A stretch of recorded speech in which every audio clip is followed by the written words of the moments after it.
Well, I made a new way of doing a review.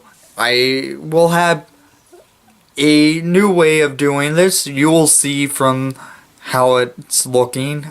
I hope you guys enjoy, but Hawks lose 4-2 to the Anaheim Ducks. Yes, 4-2. Hawks had a lot of momentum on their side after the second period, but they wasted away, and the Ducks take the lead in the third period and then won the game. Corey Crawford needs to stop pinching his elbow. It's leading to too many goals over his glove side.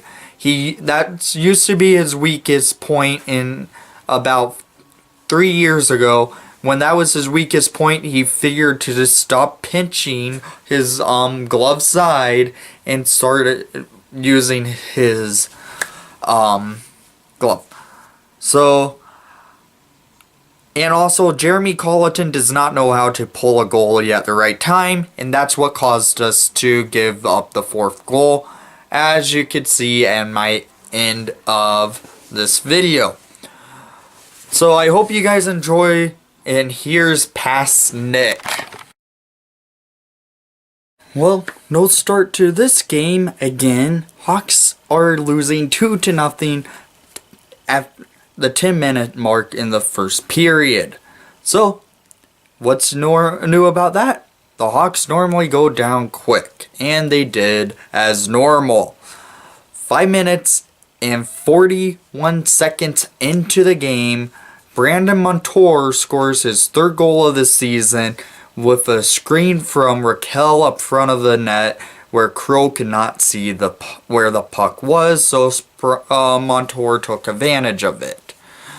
Then Daniel Sprong, who was recently acquired by the Ducks 20 seconds after the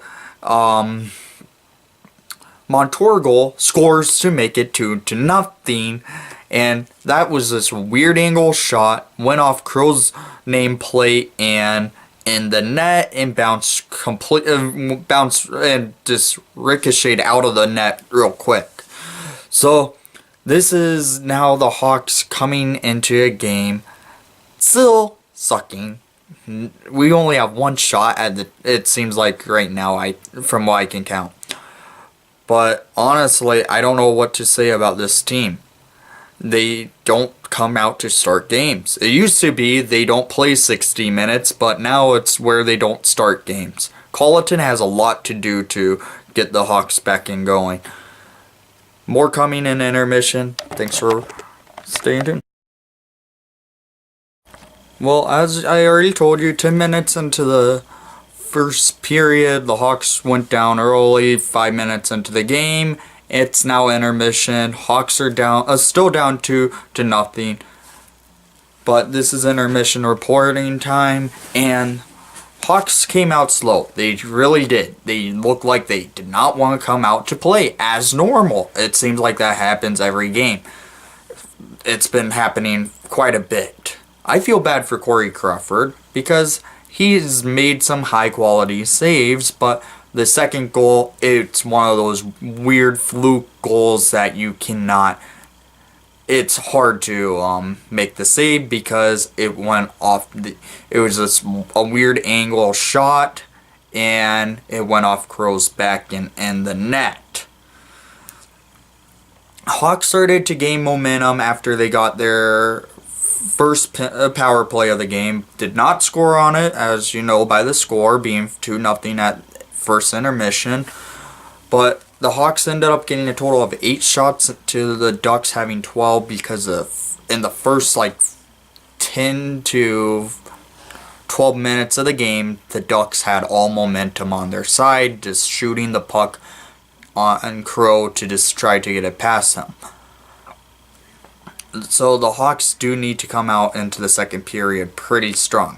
They look like they can come into the second period a lot better, but honestly, at this moment, with how confidence has been an issue with this team so far under the Colleton era, it's going to be tough. The Hawks have only made one good comeback game, and that came against the Florida Panthers about 2 weeks ago. Hawks do need a win to boost momentum, but it's going to be tough. They can do it. It's against the Ducks, who's also known for having a weak defense. But goaltending is still on the Ducks side with John Gibson and net. Hopefully the Hawks can pull it out. We'll see by the 10-minute mark in the second period. Thanks for... Well, it's about 10-minute mark in the second period. The Blackhawks are now made it a 2-1 game. Erik Gustafsson scores his 5th goal of the season. And it was scored about a minute ago. In the plays we saw set up by Patrick Kane from a no-look pass from behind John Gibson all the way to Duncan Keith, and then Keith did a fake slap pass did a fake shot, made a slap pass to Gustafsson. Gustafsson with a one-timer gets it right past John Gibson. Hawks made it a goal game. That's a good thing for the Hawks. They needed that type of goal. It was a good all-around Hawks goal, and the Hawks made it a 1-goal game. The Hawks did have to kill their first penalty of the game, and they did. Duncan Keith served it for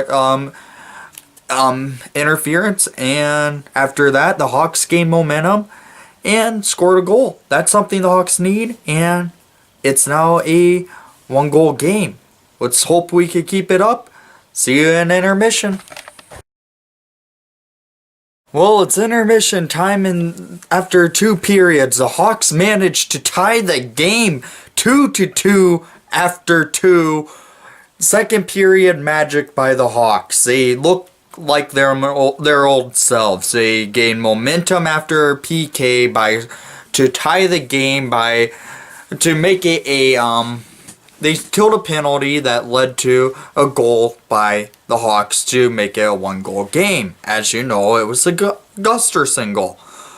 But 27.7 seconds remaining in the second period, the Cat scores to make it a 2-2 game, and the Hawks were pressuring the Anaheim Ducks that entire period.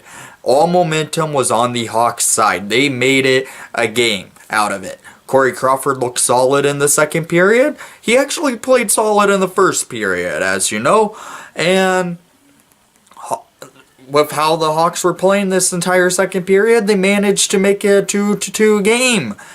Anything can happen in hockey. Third period is going to be a good one.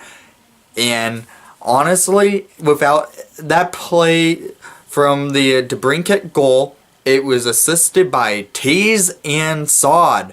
Brandon Saad got his 8th assist of the season, but I believe it might be his 2nd assist of the season without the fishbowl. Yes, Brandon Saad retired the fishbowl. He's no longer fishbowl Saad. Unfortunate to see that, because he was playing amazingly with that fishbowl, but he got a point tonight. That's good. And Jonathan Taze continues getting more points on this season. That's good. Alex DeBrincat scoring to make a 2-2 game. And I'm loving how the Hawks pressured the Ducks this entire period. And now we have the third period coming. Hawks being in a tied game. It's going to come down to the finish. Hopefully the Hawks can end this thing, can have a Hawks win, and we'll see. Well, after 10 minutes of the third period, the Ducks took the lead by a goal from Craig Costa.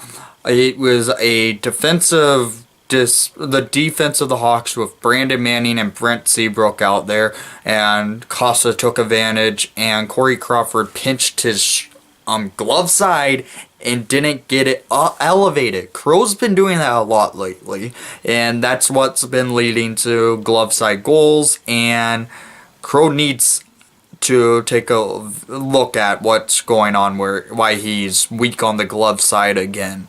He used to be weak, but then he fixed that situation, but now it's happening again.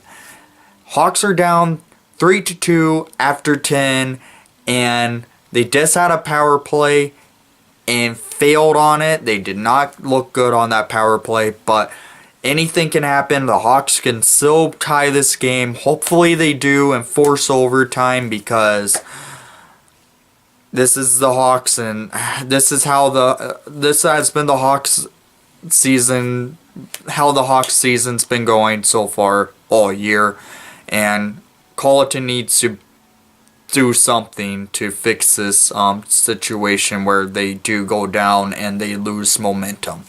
Alright, see you after the game. If there's a overtime force, I will report on that.